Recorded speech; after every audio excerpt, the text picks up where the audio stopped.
Alô, pastores, a paz do Senhor. Eu sou o irmão Adilson Santos, aqui no Pará, aqui em Belém, aqui por Castanhal. Sou conhecido como homem trompete, o homem que faz o som de trompete com a boca, só soprando com a boca, tá bom?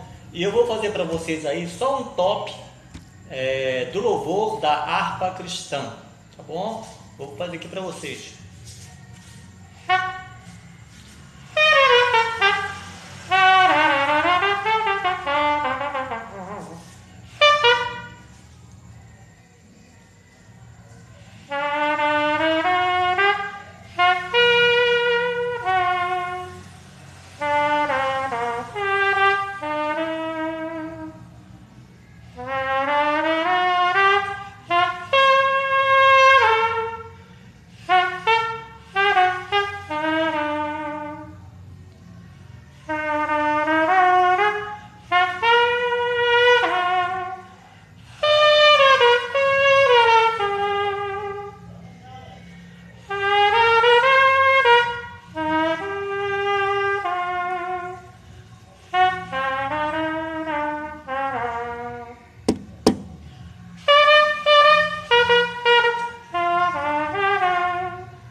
Ok, abraço.